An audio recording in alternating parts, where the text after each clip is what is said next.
It says, recognizing the aspirations of all Kenyans for a government based on essential values of human rights, equality, freedom, democracy, social justice, and the rule of law. The only government we wanted was not the one that is coming to build us highways and stadiums and markets. It was one that was coming to build a government based on essential values of human rights, equality, freedom, democracy. We are watching a judiciary that is beginning to prostrate itself before the executive, meeting the president at State House, the seat of executive power, to discuss court rulings that were unfavorable to that same executive. A judiciary that walks into the house of the executive to explain itself is not an independent judiciary. We are witnessing a deliberate destruction of fundamental freedoms of expression, association, and assembly, carried out in full view through police action against protests. Peaceful assemblies are met with force, dissent is treated as a threat, and the simple act of gathering to be heard is increasingly criminalized. We are also seeing a systematic assault on media freedoms.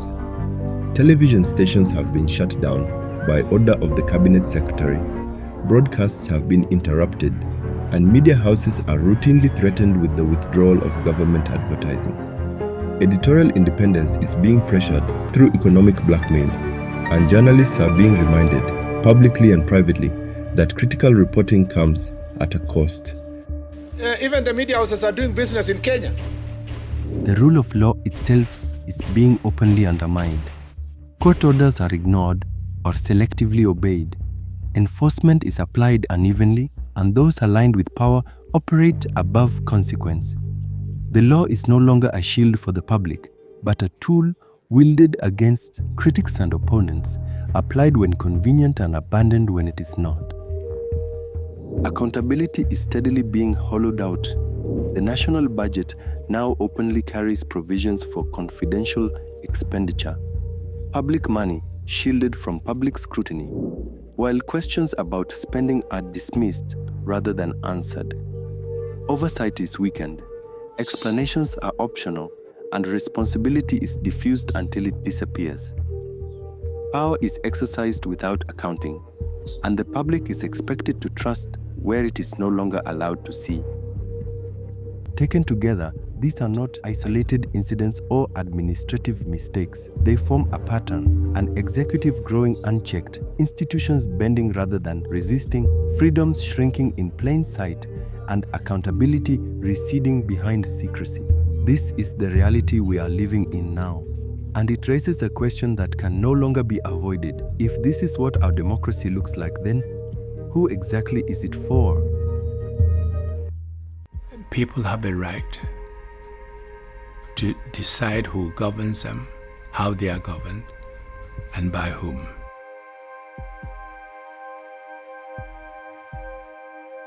When governments and leaders believe that they are God sent to protect their people, to run a country, and they want to stay there forever, and in the process ignore the rights of the population, lock them up, mistreat them, it's against human nature. They will react. We have seen reactions to that kind of rule all around the world, and it will continue.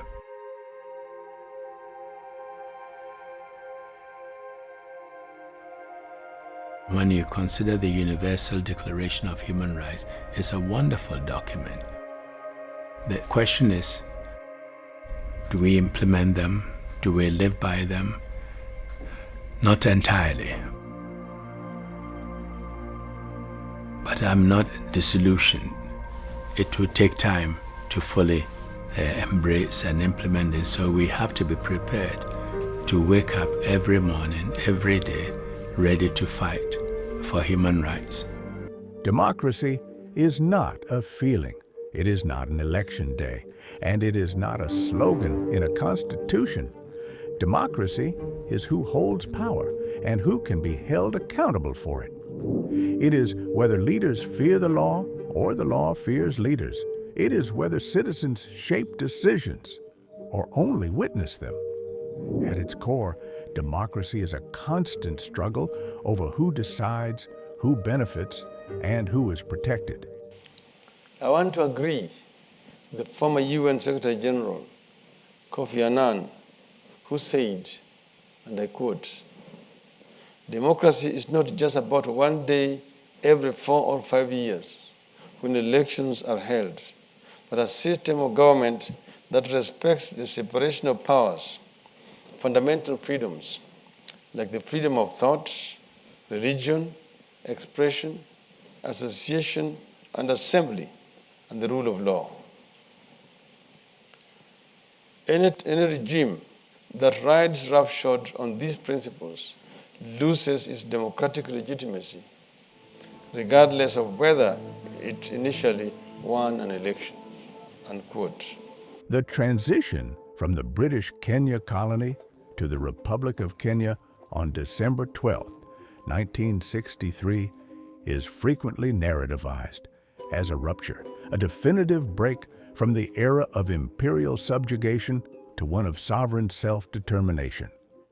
However, a forensic examination of the legal, administrative, and coercive architectures of the post-independent state reveals a profound and disturbing continuity. The new African political elite, initially led by Jomo Kenyatta and subsequently by Daniel Arap Moi, did not dismantle the machinery of colonial repression. Rather, they inherited, refined, and deployed it with devastating efficiency against their own citizenry.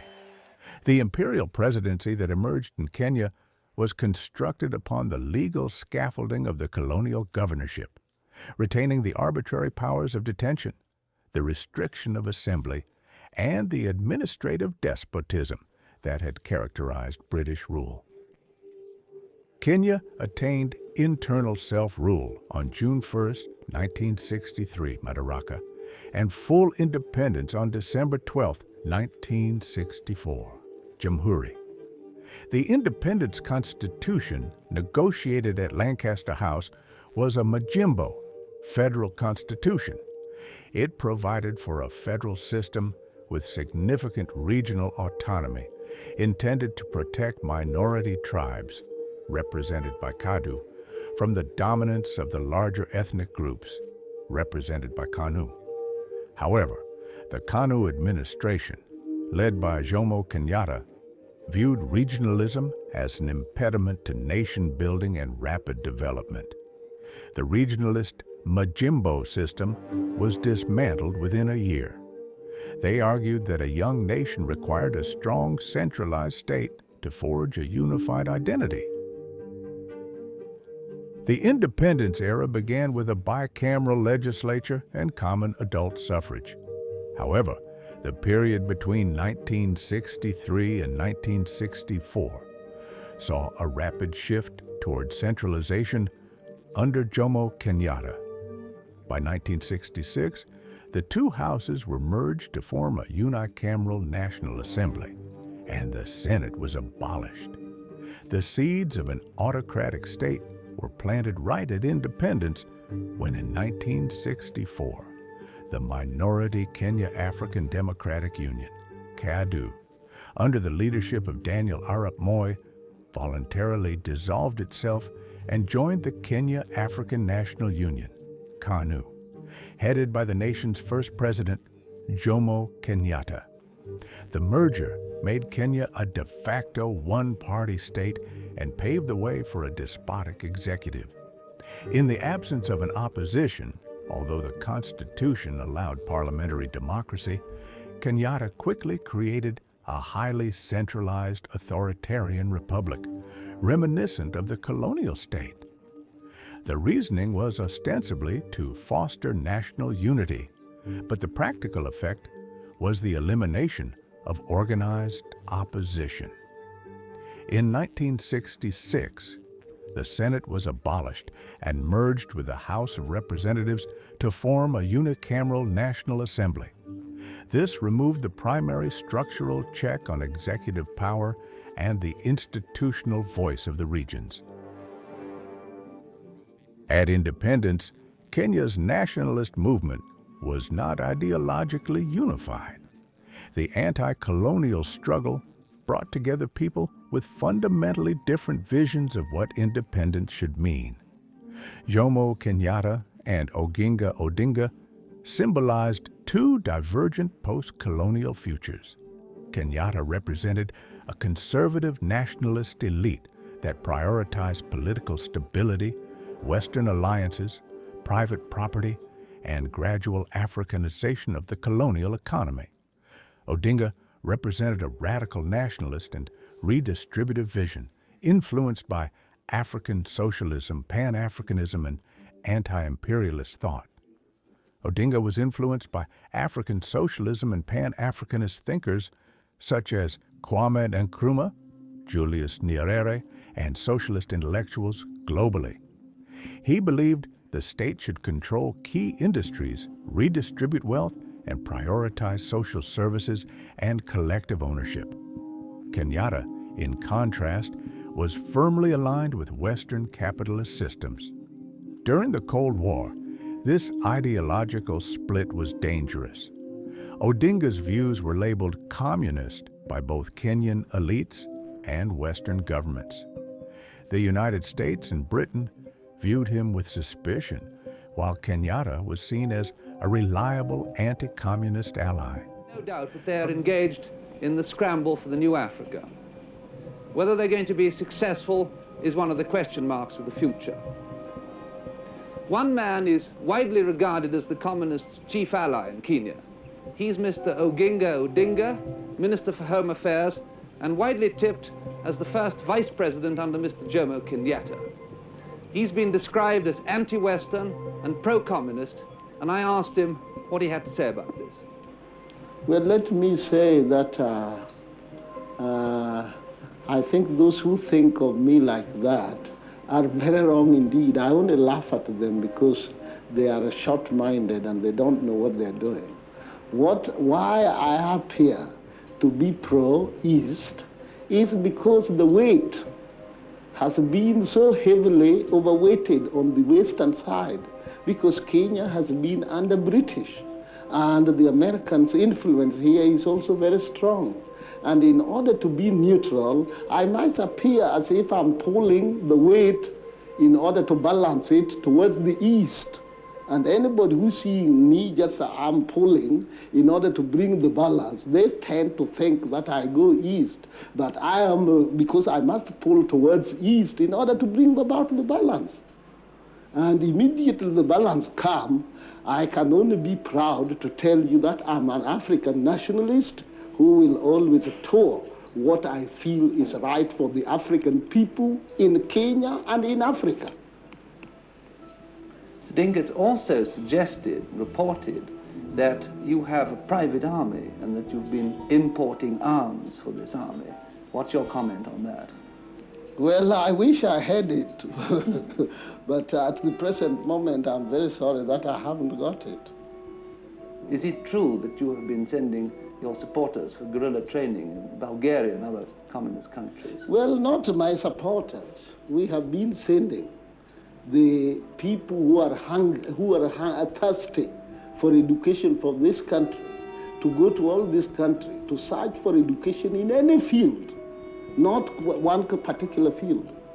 Is it your ambition to become president of Kenya? But that is not for me to judge. Let it be that is it the wish of the people. If it is the wish of the people that I should lead them in any direction, in any way, let them. It will be their own judgment and so on, and not mine. From the late 1950s and early 1960s, Oginga Odinga was not just a Kenyan nationalist politician. He was deeply embedded in Pan-Africanist and socialist global networks. He saw Kenya's independence as part of a global anti-imperialist struggle, aligned with non-aligned movement leaders, African socialist leaders, communist bloc powers, USSR, China, Eastern Europe.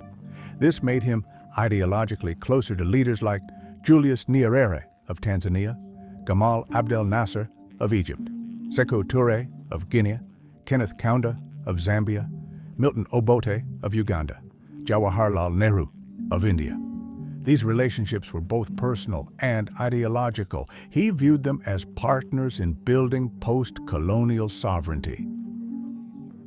Education was Odinga's primary entry point into geopolitics. He believed political independence without African technical and ideological education would reproduce colonial domination. With socialist states, he negotiated scholarships, military training, engineering education, and ideological training for Kenyan youth. Before independence, Kenya had almost no African technical elite because colonial policy deliberately restricted African education. Historians describe this as a racially stratified economy, where Africans were trained only for manual labor. In 1953, on invitation by the then Indian High Commissioner to East Africa, Sir Appa Sahib Pant, Jaramogi went to India. The visit was designed to learn from India's post-independence reconstruction.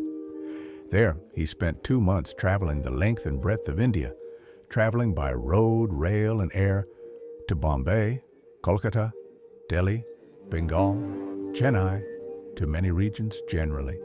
In India, he met so many people, including ministers of education, culture, and industries, later even meeting the Prime Minister Jawaharlal Nehru. With the Indian Prime Minister Jawaharlal Nehru, he negotiated an Indian government scholarship program for Kenyan students to go study in India.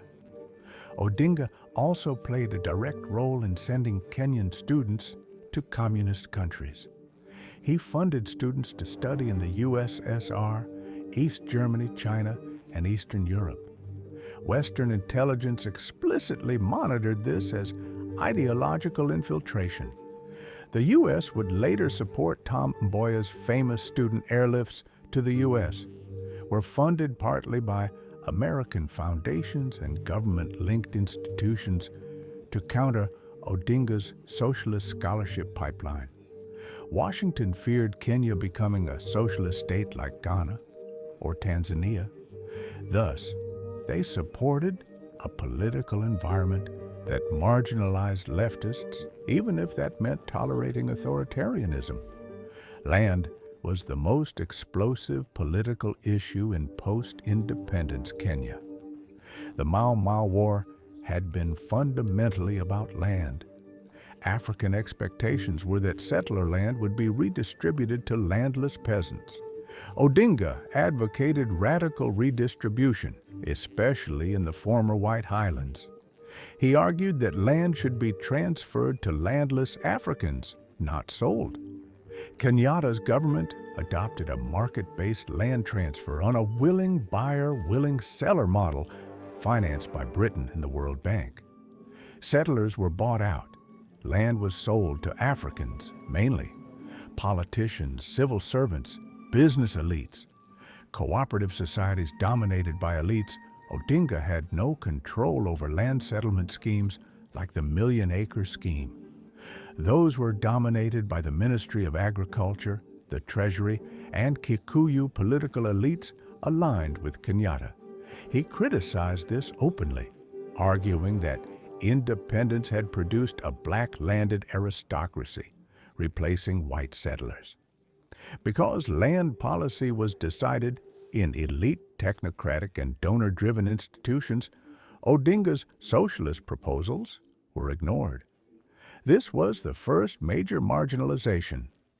Britain structured Kenya's independence constitution to protect settler property and capitalist economic relations. They backed conservative African elites who would not disrupt land ownership patterns. Kenyatta was seen as safe. Odinga was seen as dangerous. Britain's intelligence services monitored Odinga and discouraged his rise. After independence, Kenya aligned with Bretton Woods institutions. The IMF and World Bank promoted market liberalization, export agriculture, and elite-led capitalism. This undermined Odinga's vision of redistribution and state-led development. Odinga believed Kenya should follow a state-led socialist development path, similar to Nkrumah's Ghana, Nyerere's Tanzania Asian socialist models.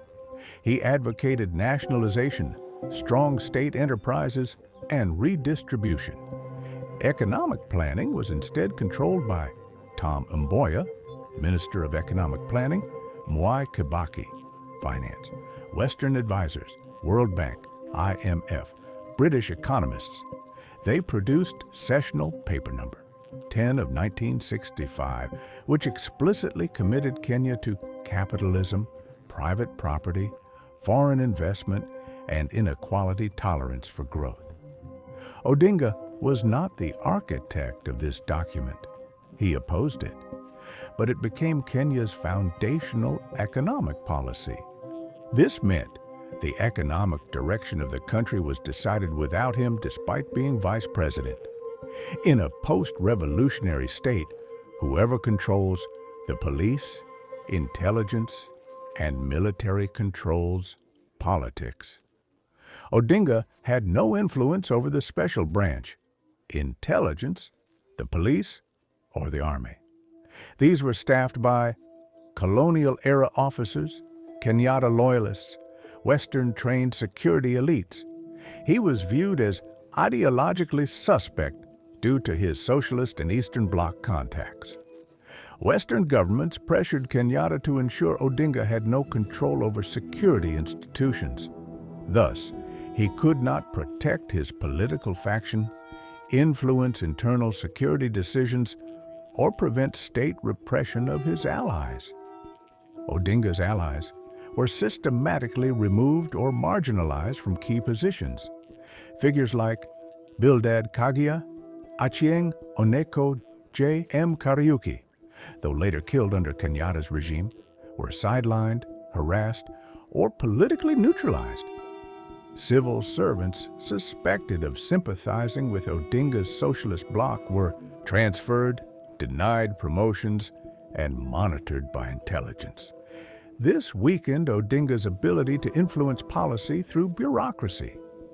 KANU initially contained multiple ideological currents, but Kenyatta's faction gradually captured the party machinery. Party structures, national executive branches, funding networks were dominated by Kenyatta-aligned elites. Odinga was outmaneuvered in party elections, denied influence over party policy, and surrounded by rivals within the cabinet. By the mid-1960s, KANU was no longer a broad nationalist coalition. It was a vehicle for Kenyatta's elite network. Odinga increasingly found himself isolated even inside the ruling party. It should be a party of collective responsibility rather than a party of personalities. Kenya must evolve a system of safeguarding interests of all wananchi throughout the country. I should also like to stress that these coming party elections should not be based on tribal grouping, regional or administrative boundaries. Our efforts to keep Kenya united would be meaningless if we were to base our decision on ethnic considerations. Individual candidates should be judged by their qualities and ability to perform their duties to the party. In approaching Kenya problems, we should be mindful of the fact that the majority of our people are still poor and need to be uplifted. This should be one of the main tasks of all party officials. Such officials can only make work easy for our president if we are prepared to identify ourselves fully with those problems of wananchi. The elected official should be prepared to sacrifice their time to help the president in his efforts of national development. By 1965 to 1966, Odinga was vice president in title, but excluded from core decision-making. He did not control land redistribution, economic ideology, security forces, party machinery, bureaucratic appointments. He was becoming a ceremonial nationalist figure without real policy power. Odinga concluded that independence had been captured by an elite coalition aligned with Western capitalism. He believed the revolution had been betrayed. Post-colonial scholars later described exactly what he feared: a comprador bourgeoisie capturing the state, reproducing colonial inequalities under African leadership. When Odinga resigned as vice president in 1966 and formed the Kenya People's Union, KPU, the Kenyatta government treated him as a political threat. The Kenya People's Union, KPU, became an alternative political order outside the captured state institutions. This was not a minor political maneuver. It was a fundamental rupture in Kenya's nationalist elite consensus. To Odinga, remaining in government would have meant legitimizing policies he believed were unjust and betraying the poor who supported him. His resignation was framed as a moral and ideological stand against all that he didn't stand for. The assassination of P.O. Gama Pinto in 1965 and J.M. Kariuki in 1975, along with the detention of Jaramogi Oginga Odinga and the banning of the Kenya People's Union, signaled the early foreclosure of democratic alternatives. Odinga lost the power struggle. KPU was harassed, banned in 1969, and he was detained. And even after detention in 1974, he was barred from contesting for the parliamentary seat following a phone call from Mzee Jomo Kenyatta.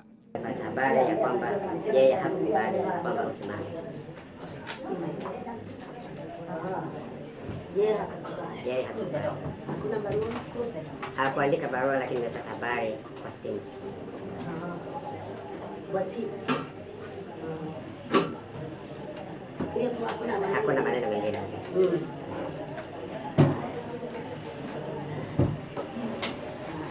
Asante. Asante sana. Endelea na watu wengine.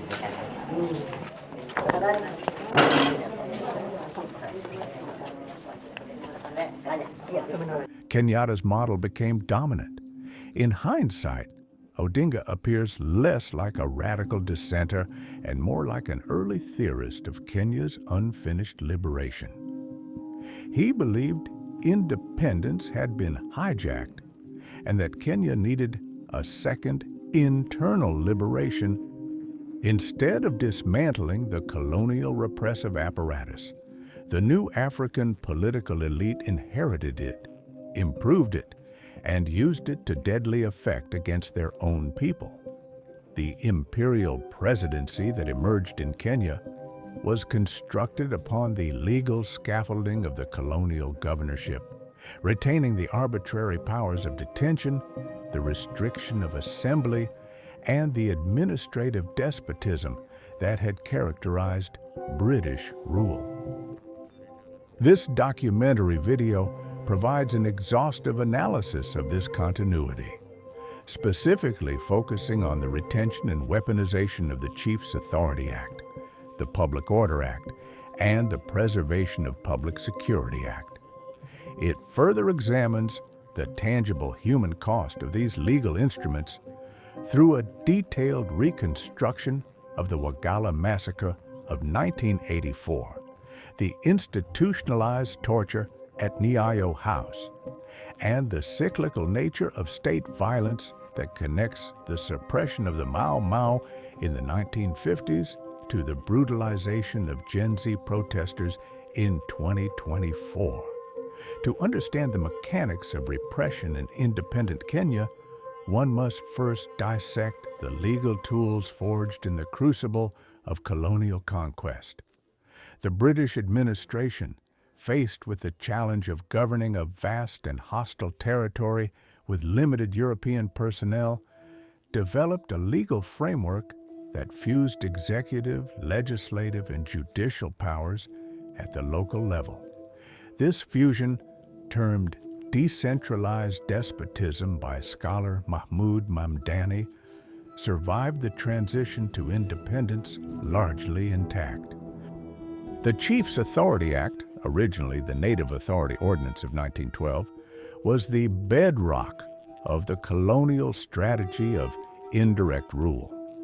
The British administration appointed chiefs, often individuals with no traditional legitimacy but who were willing collaborators, to act as the primary interface between the colonial state and the African subject. In traditional Kenyan societies, such as the Turkana or the Kikuyu, leadership was often conciliar, based on councils of elders, Rogoro or Kiama, or age sets, rather than the autocratic rule of a single individual.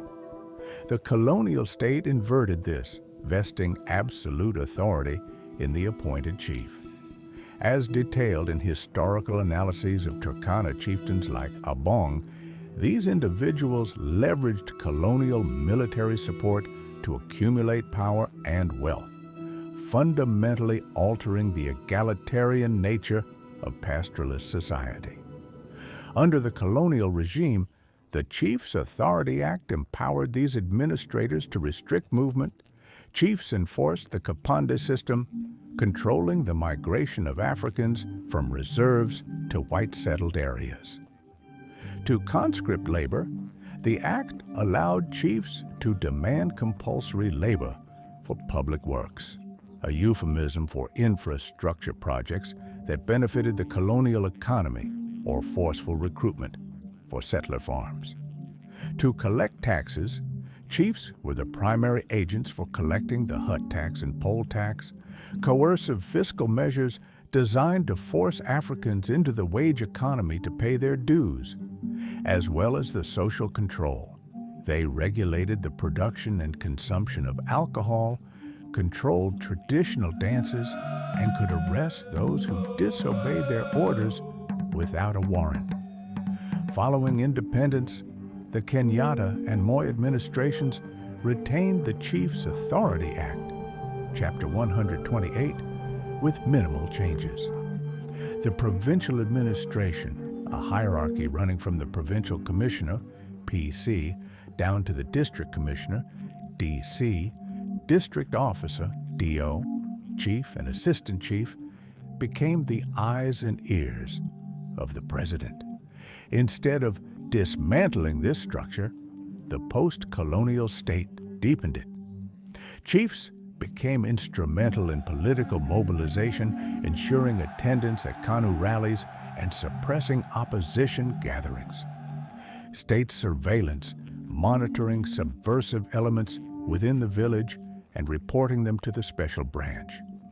Administrative coercion. During the Moi era, chiefs were notorious for forced contributions to Harambee, fundraising projects, often seizing chickens or livestock from impoverished villagers who could not pay. A direct echo of colonial tax collection methods. The act essentially criminalized poverty and dissent at the village level. It created a parallel legal system where the chief's baraza, public meeting, was not a forum for dialogue, but a venue for issuing directives. Failure to attend a chief's baraza could result in arrest and prosecution under the act, a practice that continued well into the 21st century. Parallel to the control of the individual via the chief was the control of the collective via the Public Order Act, Cap 56. Enacted to curb the rising tide of African nationalism and labor unionism in the 1950s, this act effectively criminalized political association without state sanction. The core mechanism of the Public Order Act was the requirement for a license to hold any public meeting or procession. This power was vested in the local district commissioner or the officer commanding police station, OCS. The law gave administrators absolute discretion to deny licenses on vague grounds of security or public order. This act further codified the offense of creating a disturbance in a manner likely to cause a breach of the peace. This broadly defined offense allowed police to arrest anyone shouting slogans, singing protest songs, or engaging in unruly behavior, providing a legal pretext for arbitrary arrests. In the post-independence era, particularly during the single-party rule of Kanu, the Public Order Act was the primary tool used to suffocate the opposition. When Oginga Odinga formed the Kenya People's Union, KPU, his meetings were routinely canceled or declared illegal by DCs citing the Public Order Act. This prevented the KPU from organizing effectively, leading to its eventual banning. Moreover, during the agitation for pluralism, opposition figures like Kenneth Matiba, Charles Rubia, and Masinde Muliro were frequently arrested and charged with holding illegal meetings under this act. The concept of illegal assembly became synonymous with any gathering critical of President Moi. The legacy of this act is the persistent police culture that views demonstrations as inherently criminal. Even after the 2010 Constitution guaranteed the right to assembly under Article 37, the police often interpret the requirement to notify authorities as a requirement to seek permission, a direct hangover from the Colonial Public Order Act. Perhaps the most potent weapon in the colonial arsenal was the Emergency Powers Order in Council of 1939, which evolved into the Preservation of Public Security Act, Chapter 57. This legislation allowed the executive to suspend the Bill of Rights and rule by decree during times of emergency. The most feared provision of this act was detention without trial. During the Mau Mau emergency, 1952 to 1960, the British detained over 80,000 Kenyans in concentration camps without judicial process. The Preservation of Public Security Act codified this power, allowing the Minister for Internal Security to detain any person indefinitely if they were deemed a threat to the state. The law did not require the state to prove the detainee's guilt in a court of law. It merely required the minister to be satisfied that detention was necessary. This ousted the jurisdiction of the courts, leaving the detainee with no legal recourse. Jomo Kenyatta used this act to detain KPU leaders in 1969. Daniel Arap Moi used it extensively to detain university lecturers, students, lawyers, and politicians throughout the 1980s and 1990s. Prominent detainees included George Anyona, Koigi wa Wamwere, Raila Odinga, and Kenneth Matiba. The act also empowered the president to ban publications, as was used to ban Beyond Magazine, Financial Review, and Society. Impose curfews. The act further facilitated for restriction the movement of persons, as mostly used to restrict Jaramogi Oginga Odinga to his rural home in Bondo. If the detention camps of central Kenya were the hallmark of colonial repression against the Mau Mau, the Wagala Massacre of 1984 represents the apex of post-independent state violence against the marginalized Somali population. It serves as a brutal demonstration of how colonial emergency laws were applied to the Northern Frontier District, a region governed for decades under a permanent state of exception. Following independence, the Somali population in the Northern Frontier District sought secession to join a greater Somalia. The Kenyatta government responded with the Shifta War, of 1963 to 1967, placing the entire region under a state of emergency. This legal status suspended civil liberties, allowed for detention without trial, and gave security forces immunity for their actions. Although the war ended in 1967, the emergency laws and the perception of Somalis as bandits, shifta, or second-class citizens persisted well into the Moi era.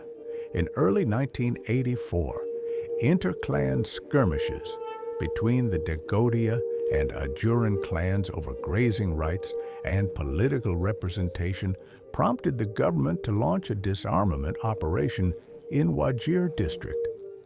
The operation was authorized by the National Security Council and involved the Kenya Army, the police, and the administration police. On the morning of February 10, 1984, security forces descended on the area, rounding up approximately 5,000 Somali men of the Dagodia clan from their homes and workplaces. They were herded onto the tarmac of the Wagala airstrip, a secure facility surrounded by barbed wire, striping. The men were forced to strip naked. This act was designed to humiliate and dehumanize them, stripping them of their dignity. They were forced to lie on the scorching tarmac during the day, with temperatures soaring above 35 degrees Celsius, and exposed to the biting cold at night. This exposure alone caused severe physiological distress. Following Jomo Kenyatta's death in 1978, Daniel Arap Moi ascended to the presidency. Initially promising to follow Kenyatta's footsteps, Nyayo. I have said several times that I do not intend to make major changes in the administration of the country, and that I am going to follow the policies laid down by our late father of the nation, His Excellency Mzee Jomo Kenyatta. Moi soon faced internal dissent. The failed coup attempt by elements of the Kenya Air Force in August 1982 became a watershed moment. In response, the government pushed through a constitutional amendment, Section 2A, making Kenya a de jure one-party state. This period was marked by the systematic erosion of judicial and legislative independence. Public institutions became unresponsive to the people's needs as the executive branch exerted full control over the national budget and resources. This shadow government, entirely in the control of the president, effectively ended the democratic experiment of the early independence years. The term Second Liberation in Kenya refers to the popular struggle for genuine democracy and constitutional rule after independence. The first liberation was the fight against British colonial rule, ending in 1963. The second liberation usually denotes the democratic struggles of the late 1980s through the 1990s and up to the 2002 elections, which restored multi-party politics and eventually brought a new constitution. The intellectual engine of the second liberation was fueled by underground movements that provided the theoretical framework for resistance.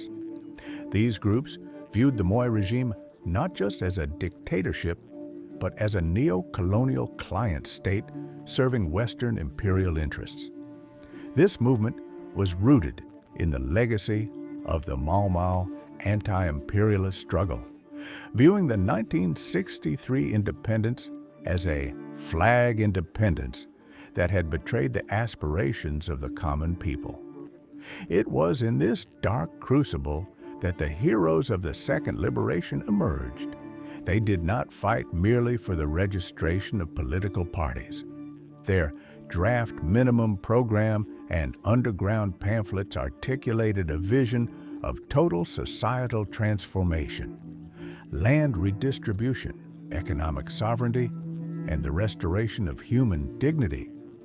The genesis of organized underground resistance lies with the December 12 movement, DTM. The movement's name was a deliberate irony.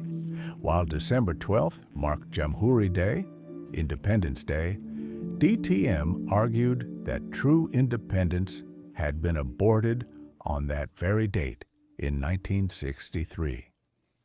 The movement was anchored in Marxist-Leninist thought, analyzing the Kenyan condition through the prism of class struggle rather than ethnicity. The DTM's primary weapon was the pen. In May 1982, the movement launched Pambana, The Struggle, a clandestine publication that became the voice of the voiceless. Unlike the mainstream press, which was cowed by state censorship, Pambana offered a searing critique of the Nyayo philosophy and the economic disenfranchisement of the working class. The publication was produced by a cell of committed academics and intellectuals, including Willy Mutunga, Maina Wakenyati, Sultan Somji, Al-Amin Mazrui, and Edward Oyugi. The distribution of Pambana became a legendary aspect of the resistance. Operating under the nose of the feared special branch, DTM operatives devised ingenious methods to circulate their ideas. Activists utilized the chaotic energy of Nairobi's public transport system. Pamphlets were surreptitiously left on seats in matatus, minibuses, or slipped into the pockets of unsuspecting passengers during the rush hour crush. In some instances, pamphlets were hidden inside loaves of bread or bundled within legitimate newspapers, allowing couriers to move through police checkpoints undetected. Activists, including Waru Iru Mungai, accessed telephone and postal directories to mail publications to random citizens and government officials, ensuring that the regime could not contain the spread of information. The appearance of Pambana shattered the government's monopoly on information.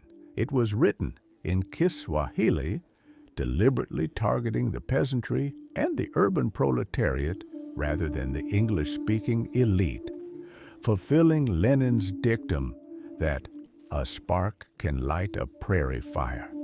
Che-che. From the foundations laid by DTM emerged Mwakenya, Muungano wa Wazalendo wa Kwekomboa Kenya, the most formidable underground movement of the era. Formed in the mid-1980s, Mwakenya terrified the Moi state because it threatened to bridge the gap between intellectual dissent and mass action. Mwakenya was not merely a reactionary force. It possessed a coherent governance strategy articulated in its draft minimum program, released in September 1987. This document remains one of the most comprehensive blueprints for social democracy in Kenya's history. It outlined 7 key objectives, which included 1. Recovery of national sovereignty. Mwakenya argued that Kenya had become a client state of Britain and the United States, hosting foreign military bases and allowing Western capital to dominate the economy. The movement demanded the total expulsion of foreign military interests. 2. Building an independent national economy. The program criticized the looter's paradise, where state resources were siphoned off by a bureaucratic bourgeoisie. It called for an economy that served the needs of the Wananchi citizens rather than foreign investors. 3. Land redistribution. Echoing the unfulfilled demands of the Mau Mau, Mwakenya addressed land hunger. It proposed a radical redistribution of land from large settler farms and the political elite to the landless peasantry, identifying land inequity as the root cause of Kenyan poverty. And 4. Establishment of genuine democracy. Beyond multipartyism, Mwakenya envisioned a democracy that included the right to recall representatives, the independence of the judiciary, and the protection of workers' rights to unionize. The state's response to Mwakenya was disproportionate and brutal. Between 1986 and 1988, a crackdown swept through the country. The government fabricated a narrative of Mwakenya as a violent, oath-taking cult to alienate it from the public. Hundreds of suspected members, many of whom had no connection to the movement, were arrested, tortured, and jailed. The mere possession of a Pambana leaflet became grounds for a prison sentence for sedition. While resistance within Kenya was suffocated, a vibrant front opened in the diaspora. Exiled intellectuals and activists in London and Scandinavia formed organizations like Ukenya and Umoja. Led by figures such as Yusuf Hassan and the renowned author Ngugi wa Thiong'o, these groups served as the external wing of the struggle. They played a critical diplomatic role, lobbying foreign governments to link aid to human rights conditions. Umoja facilitated the smuggling of information out of Kenya, exposing the torture and detention of activists to the international community. This external pressure was vital in eroding the diplomatic shield that the West, valuing Kenya as a Cold War ally, had provided to the Moi regime.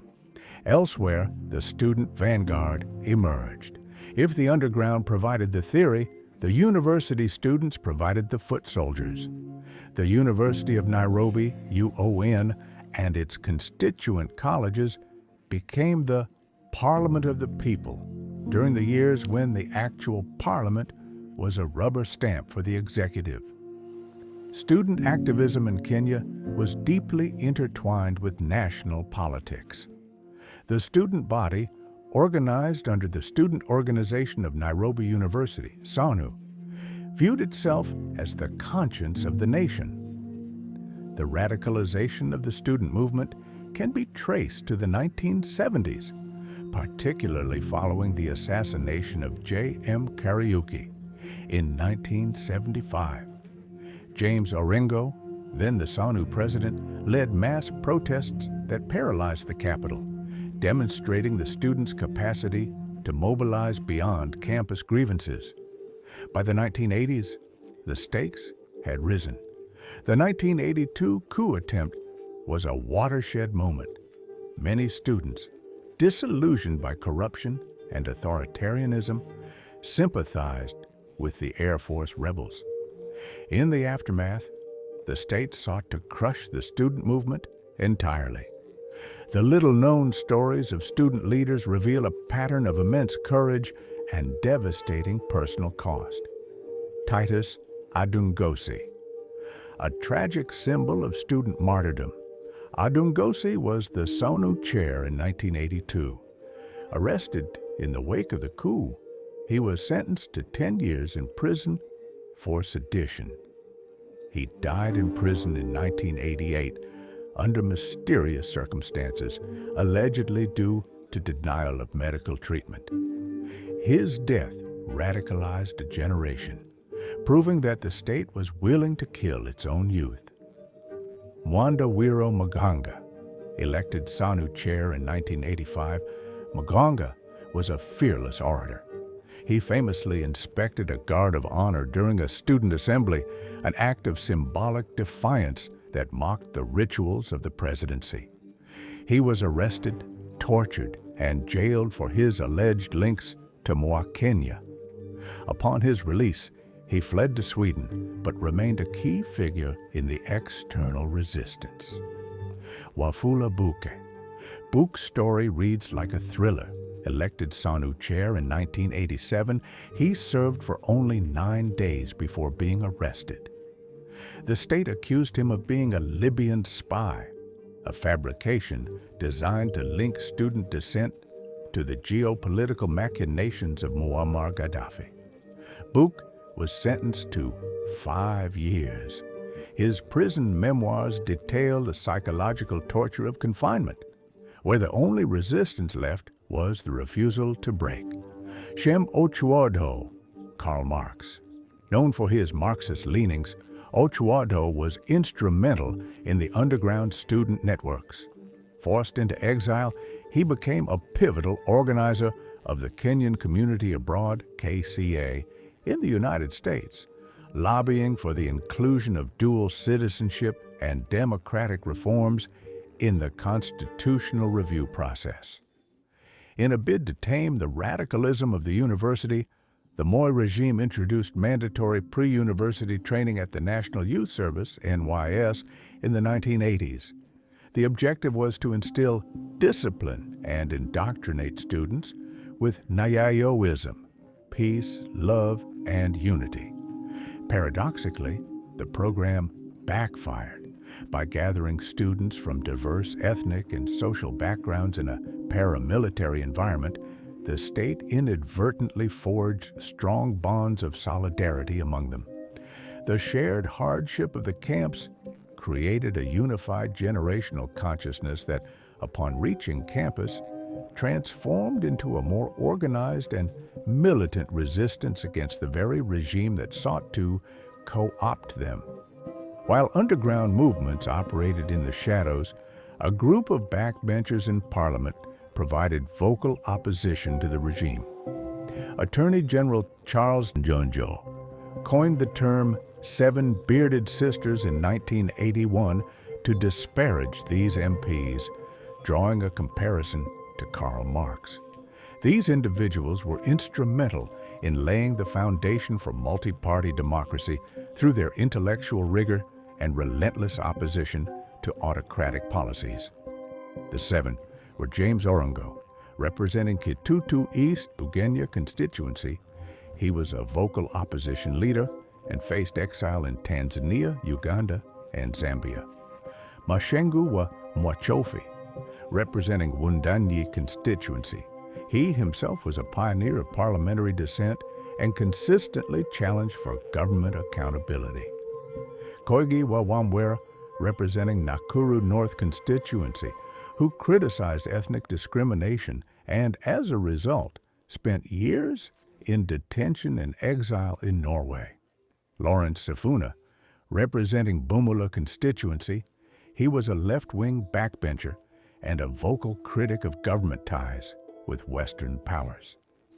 Abuya Abuya, representing Kitutu East constituency. As a member of the Bearded Sisters, he faced persistent state harassment. Onyango Madika, representing Nyando constituency, he was a backbencher known for opposing KANU's centralization of power. And finally, Chibule Watsuma, representing Kaloleni constituency, he was an intellectual and medical doctor who used Parliament to advocate for democratic space. The dark heart of the state's repression was located in the basement of Nyayo House, a towering government building in Nairobi. While citizens queued for passports on the upper floors, political prisoners were being systematically broken in the torture chambers below. A specific elevator was programmed to bypass the general floors and access the torture chambers, basement, and the interrogation rooms, 24th to 26th floors, allowing the torture to occur simultaneously with routine government business. The torture chambers were designed to disintegrate the human psyche. Survivors described 12 unventilated, soundproof cells. The swimming pool technique involved flooding a cell with water and forcing a naked prisoner to stand in it for days. As the skin began to peel and legs swelled, the prisoner was denied sleep and food. Other methods included sensory deprivation in pitch-black cells painted red or black to induce disorientation, and the helicopter technique, where victims were spun while suspended. The stories of those who survived Nyayo House are harrowing testaments to the brutality of the era. Wajir, arrested in 1986 for possessing a seditious poster depicting maize and a gun, symbolizing the link between food security and struggle, Wajir was held for 17 days in the chambers. He was beaten with broken furniture and rubber whips. His trial took place late in the evening to avoid public scrutiny, where he was forced to plead guilty to fabricated charges. Wajir later dedicated his life to memorializing the torture victims, fighting for Nyayo House to be recognized as a monument of shame. Patrick Onyango, a teacher and activist, Onyango was detained for 56 days. His testimony includes the horrific detail of being forced to drink his own urine to survive dehydration. In a calculated act of psychological destruction, security agents brought his fiancée to the cells, forced her to watch his humiliation, and subsequently gang raped her in an adjacent room. She later committed suicide, a casualty of the state's war on families. Tirop Kitur, a Mwakenya member, Kitur was tortured and jailed for sedition. His accounts revealed the systemic nature of the torture. It was not the work of rogue officers, but a bureaucratic process overseen by senior state officials and prosecutors like Bernard Chunga, who often utilized confessions extracted through pain.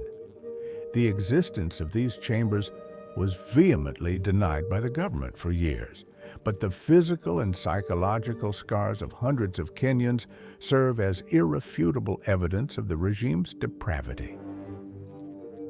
The narrative of the Second Liberation has often been androcentric, focusing on male politicians. However, women played a decisive and militant role, often utilizing their gender and cultural authority to confront the state in ways men could not. In February 1992, a group of elderly women gathered at Freedom Corner in Uhuru Park. They were the mothers of political prisoners, including Koigi wa Wamwere, Rumba Kinuthia, and Apini Odhiambo. They demanded the unconditional release of their sons. When the police, armed with batons and tear gas, moved to violently disperse the peaceful vigil, the women resorted to a potent cultural weapon. They stripped naked. In many African traditions, for a mother to expose her nakedness to a son, or men of her son's generation, is a curse, guturama in Kikuyu, an act of supreme desperation and a condemnation that signifies the total breakdown of the moral order. This act shocked the police into a temporary retreat and galvanized international attention. The profiles of the mothers included Monica Wangu Wamwere, Mama Koigi, the spiritual leader of the group. She displayed an indomitable spirit. Even after being evicted from Freedom Corner, she led the mothers to take refuge in the bunker of All Saints Cathedral, where they maintained a vigil for nearly a year until the prisoners were released. Ruth Wangari Tungu, Mama Tungu, a staunch activist who participated in the hunger strike and the stripping protest. Her resilience in the face of police brutality became a symbol of the movement's moral high ground. And finally, Wahu Kara. While not one of the elderly mothers, Wahu Kara was the critical strategist and bridge between the rural mothers and the urban civil society. An educator and activist, she helped articulate the mothers' demands to the media and the international community, translating their maternal grief into sharp political demands. Another second liberation fighter and a heroine was Chelagat Mutai, nicknamed the Lioness of Nandi. Chelagat Mutai is perhaps the most underrated heroine of Kenyan politics, becoming the youngest MP in 1974 at age 24. She was a firebrand who refused to be silenced by the Kenyatta or Moi regimes. She exposed high-level corruption and land grabbing in the Rift Valley, directly challenging the political elite. In 1981, facing imminent arrest on trumped-up charges of falsifying mileage claims, a common tactic used to silence critical MPS, she made a daring escape to Tanzania. Tipped off about the police closing in, she fled across the border, where she was granted asylum by President Julius Nyerere, a supporter of progressive movements. Her exile was a time of hardship, but her refusal to compromise established a legacy of defiance for women in Parliament. She died in 2013, largely forgotten by the state she helped to liberate, a poignant reminder of how the heroes of the Second Liberation were often marginalized in the dispensation they fought for. Another comrade in arms for the Second Liberation was Professor Mikere Githai Mugo. Professor Mikere Githai Mugo fought the battle on the ideological front. As the first female dean in an African university, she used her platform at the University of Nairobi to champion academic freedom and Marxist literary criticism. Her co-authorship of The Trial of Dedan Kimathi with Ngugi wa Thiong'o was a direct challenge to the neo-colonial narrative that marginalized Mau Mau fighters. Targeted by the Special Branch, she was forced into exile in 1982 with her 2 young daughters. The Moi regime stripped her of her Kenyan citizenship, rendering her stateless, a profound violation of human rights. She eventually found refuge in Zimbabwe, where she contributed to the development of the national curriculum before moving to the U.S. Her story highlights the brain drain and the personal costs of intellectual integrity. Oduor Ongwen was equally a foot soldier of the Second Liberation. Arrested in 1986, Ongwen was tortured to confess membership in the underground movement Mwakenya. He detailed the psychological terror of hearing others scream and the physical agony of beatings. Zarina Patel, the solidarity of the underground. Zarina Patel, a Kenyan of South Asian descent, provides a crucial counter-narrative to the idea that the struggle was ethnically driven. A member of the underground, she was instrumental in the logistics of resistance, distributing Pambana leaflets and managing safe houses. Her activism was deeply rooted in the trade unionist tradition of Makan Singh. In the open democratic space, she is best known for her fearless, solitary mobilization to save Jivanjay Gardens from corrupt land grabbers in 1991. She physically mobilized the community to stop construction on one of Nairobi's few public parks, demonstrating the power of direct civic action. Ali A. Mazrui, often referred to as Ali Mazrui, an intellectual and ideological figure whose work profoundly shaped the discourse that reformists drew upon. As a globally respected Kenyan political theorist, Mazrui analyzed African authoritarianism, neo-colonialism, and the failures of post-colonial elites with rare intellectual rigor.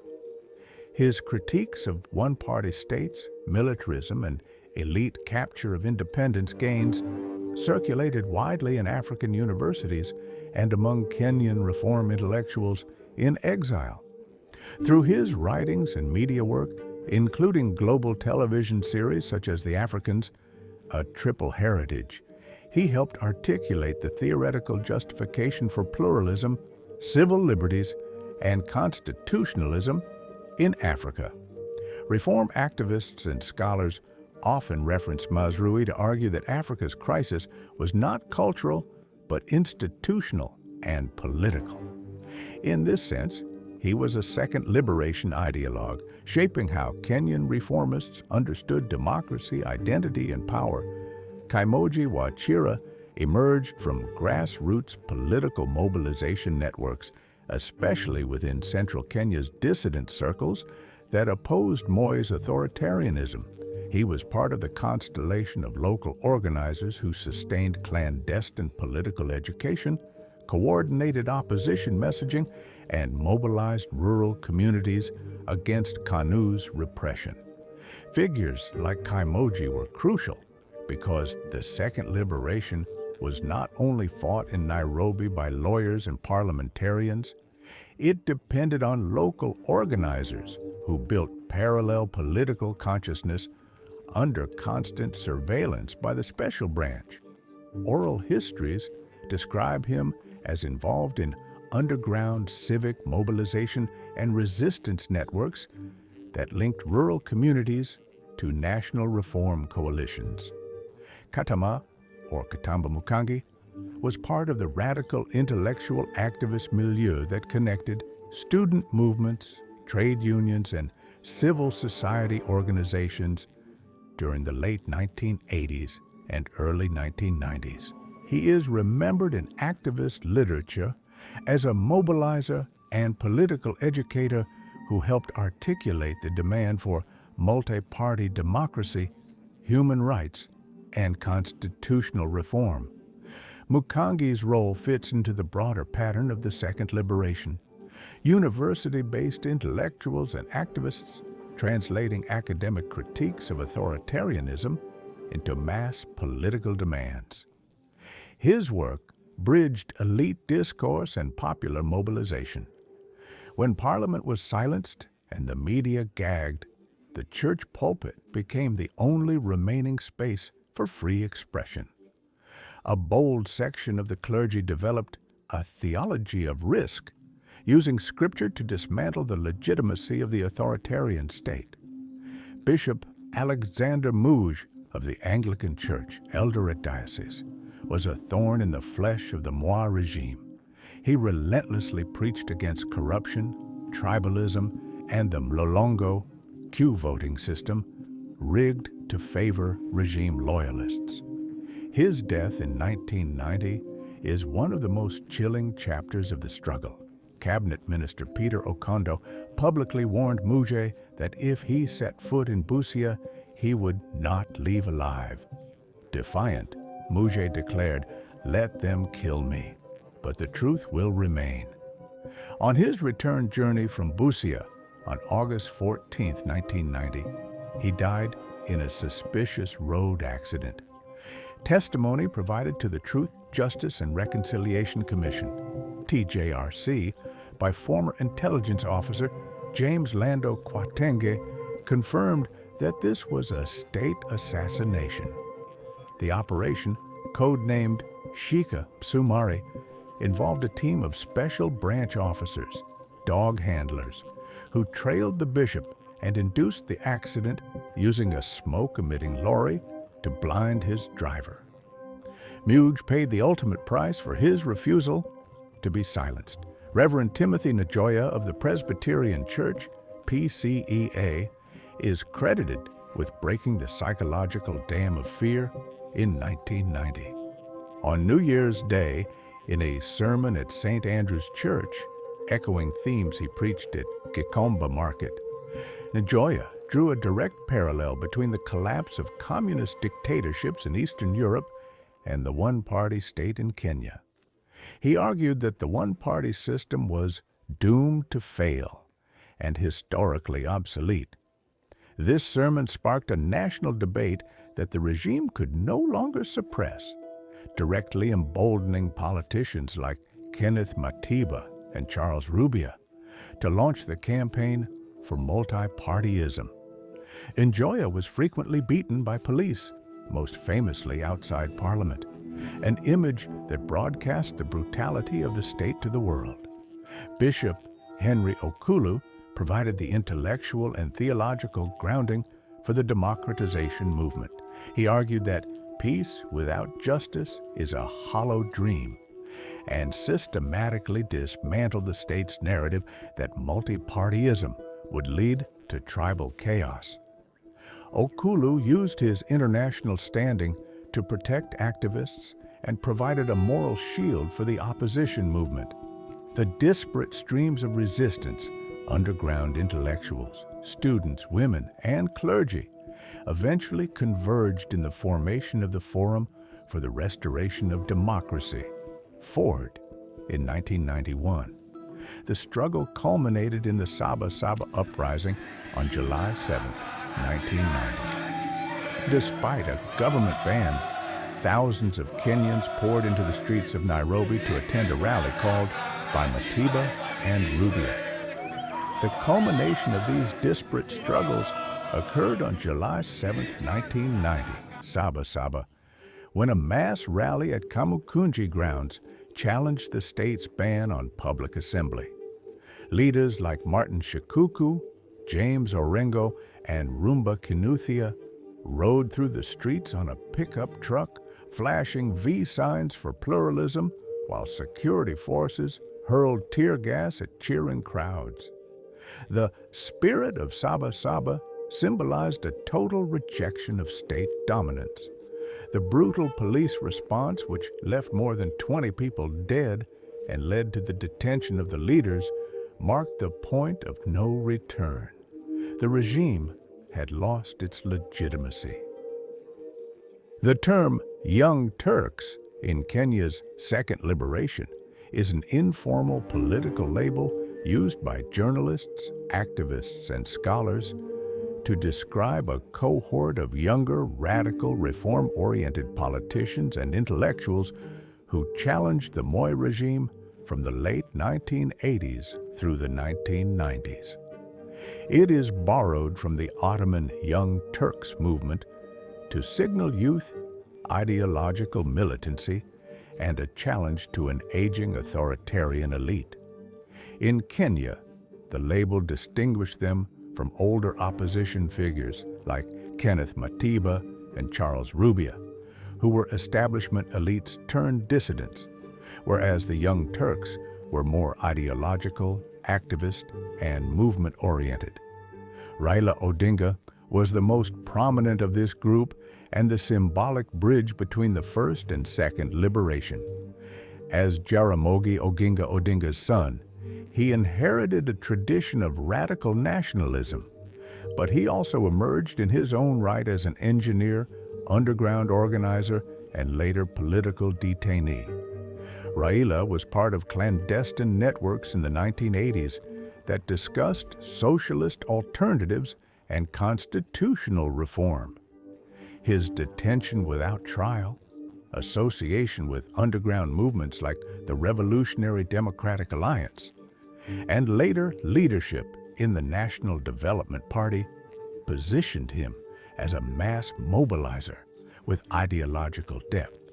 Raila's political identity during the Second Liberation was shaped by a synthesis of African socialism, social democracy, and pragmatic electoral politics, making him both a movement intellectual and a popular politician. James Orengo was the legal and parliamentary spearhead of the Young Turks.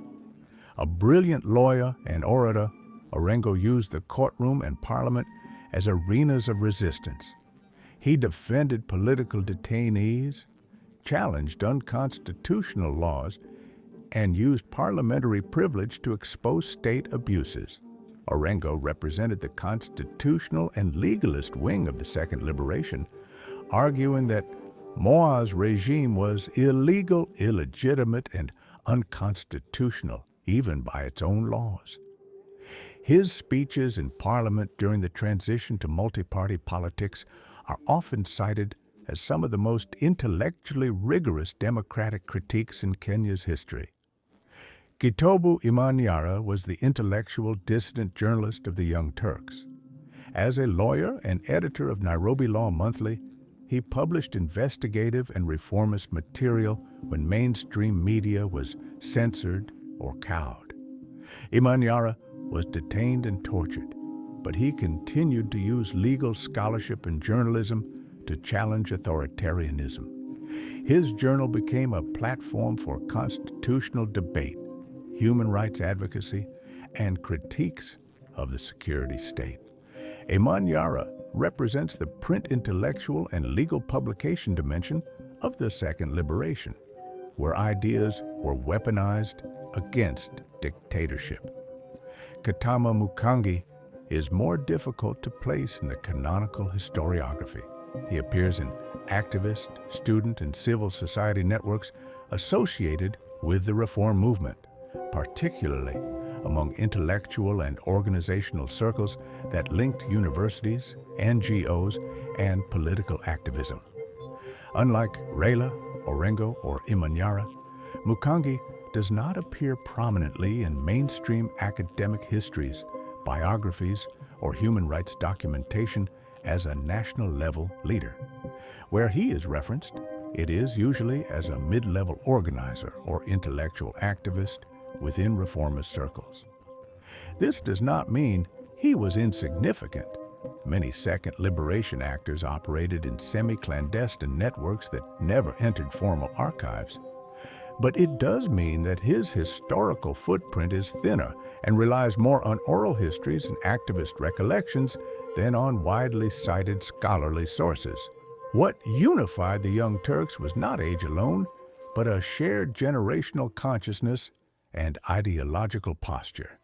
They believed Moi's regime was not merely corrupt, but structurally illegitimate. They saw democracy as constitutionalism, civil liberties, and social justice, not just elections. And they were willing to confront the state through courts, parliament, underground organizing, exile lobbying, and mass mobilization. They also differed from older elites in that they had been shaped by universities, global human rights discourse, Marxist and post-colonial theory, and the late Cold War wave of democratization. Raila embodied mass politics and movement leadership. Orengo embodied constitutional lawfare and parliamentary resistance. Imanyara embodied dissident intellectual journalism. And figures like Mukangi represented the broader activist intellectual ecosystem that sustained reform networks beyond the famous names. The collapse of the Berlin Wall and the end of the Cold War fundamentally altered the geopolitical landscape. Western powers, no longer needing Moi as a bulwark against communism, began conditioning aid on governance reforms. Internally, domestic pressure mounted, signaled that the status quo was untenable. In December 1991, Section 2A was repealed, restoring multi-party politics and paving the way for the 1992 multi-party elections. However, the opposition remained fractured along ethnic lines. Moi skillfully exploited these divisions to win the 1992 and 1997 elections with a plurality of the vote, despite the opposition commanding the majority. This period was marred by state-sponsored ethnic violence in the Rift Valley, aimed at displacing voters hostile to the ruling party. The Second Liberation was a victory for political pluralism, but the little-known stories of its heroes reveal that the deeper goals of the struggle remain unfulfilled. The Mwakenya minimum program's demands for land redistribution and economic sovereignty were largely sidelined as the political elite, many of whom had served in the KANU regime, reorganized themselves into new parties. The heroes of this era paid a staggering price. Wafula Buke lost his youth in prison, Michere Mugo lost her citizenship, Patrick Onyango lost his family, Alexander Muge and Karimin Duthu lost their lives. The 2002 election marked a significant democratic milestone. The opposition united under the National Rainbow Coalition (NARC), ending KANU's 40-year rule. Mwai Kibaki's victory was seen as a triumph of democracy, ushering in expanded civil liberties and economic recovery. However, the euphoria was short-lived. The NARC coalition fractured over the failure to deliver a new constitution within 100 days, as promised. The 2005 constitutional referendum, which the government lost, to the Orange Movement, led by Raila Odinga, set the stage for the catastrophic 2007 elections. The disputed presidential results triggered widespread ethnic violence, leaving over 1,100 dead and 600,000 displaced. The crisis exposed the fragility of Kenya's institutions and the dangers of an electoral democracy devoid of structural accountability. While the 2010 Constitution enshrined many of the rights these heroes fought for, a Bill of Rights, judicial independence, and devolution, the socio-economic structures of inequality remain intact. The land question, the central grievance of the Mau Mau and Mwakenya, remains unresolved. As Mainawa Kenyatta poignantly noted, the second liberation remains an unfinished revolution. The struggle for the soul of Kenya continues, carried forward by a new generation standing on the shoulders of these giants who dared to dream of freedom in the darkest of times.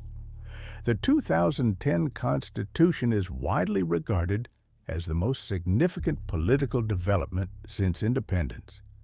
It fundamentally restructured the state by devolution, creating 47 county governments to decentralize power and resources.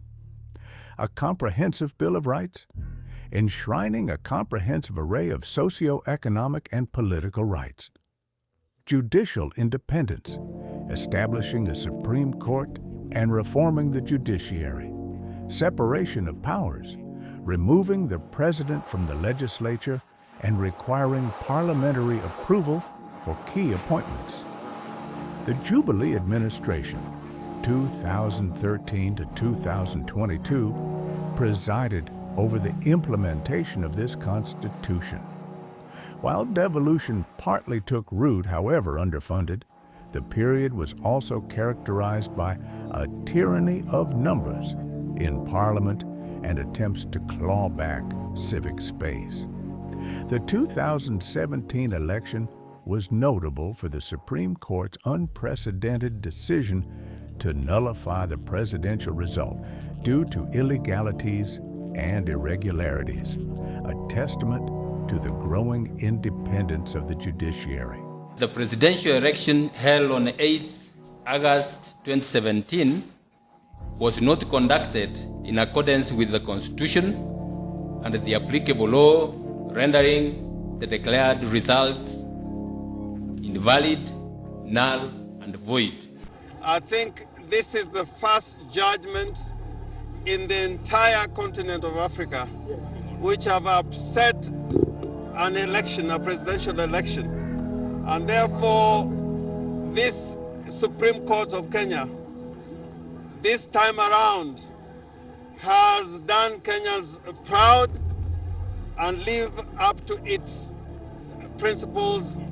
For the first time in history of African democratization, a ruling has been made by a court nullifying irregular elections of a president. This is a precedent-setting ruling. They are very historical. I feel that the dignity and the integrity of the Supreme Court has been reestablished. And therefore, as we thank Justice Maranga and the majority, including the minority, the fact was able to give the minority opportunity even to read their dissenting judge was tremendous. You can see the openness with which these proceedings were conducted. Therefore, I'm happy to be a Kenyan today. Stealing of elections in Kenya is a manifestation of the culture of political impunity, an impunity that the IEBC willingly and gladly participated in. The perpetrators of 2017 electoral theft were emboldened by the fact that those who stole the 2013 elections have gone unpunished.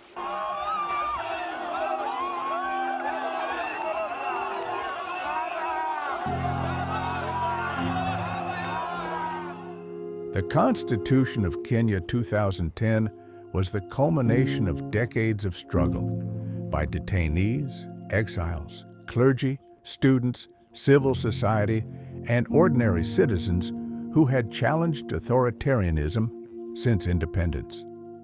It dismantled the architecture of the imperial presidency, introduced devolution to break the concentration of power in Nairobi, strengthened the Bill of Rights, created independent commissions, and reasserted the sovereignty of the people over the state. For the first time, Kenya's legal framework explicitly declared that all sovereign power belongs to the people, that leadership is a public trust, and that the state exists to serve citizens rather than dominate them. The Constitution attempted to close the historical wounds of land injustice, ethnic exclusion, gender discrimination, and judicial subservience. In many ways, it represented the closest Kenya had come to completing the unfinished project of liberation, transforming subjects into citizens. Yet, constitutions do not enforce themselves. Almost immediately after its promulgation, political elites began to resist, reinterpret, and subvert its spirit. The post-2010 administrations rhetorically praised the Constitution while systematically undermining its institutions. Independent commissions were defunded or politicized. Parliament increasingly acted as an extension of the executive rather than a check on it. Security agencies continued to operate with colonial-era impunity, and protests were still met with excessive force. Devolution, intended to democratize power, became a new arena for elite capture and corruption. County governments reproduced many of the same patronage networks and ethnic politics that the national government had historically practiced. Meanwhile, constitutional provisions on leadership integrity, campaign finance, and land reform were selectively enforced or ignored entirely. Over time, Kenya began to drift back toward the familiar gravitational pull of strongman politics, ethnic mobilization, and executive dominance.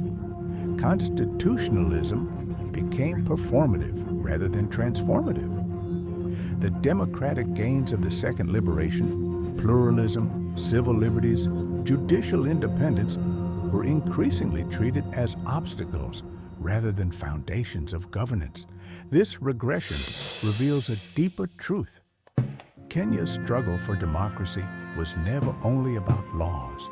It was about power, political culture, and social justice. The first liberation removed colonial rulers. The second liberation restored political freedoms. But the third liberation, the struggle to make democracy meaningful in everyday economic and social life, remains unfinished. The way forward is neither nostalgia nor despair, but historical clarity. Democracy is not a destination reached in 2010. It is a continuous struggle against elite capture, authoritarian instincts, and public apathy. The same forces that fought colonialism and dictatorship must now confront constitutional erosion, economic exclusion, and political cynicism. Kenya's story, then, is not one of linear progress, but of contested liberation. The question is no longer whether democracy was achieved, but whether it will be defended. Every generation must fight its own liberation, and Kenya's is not over.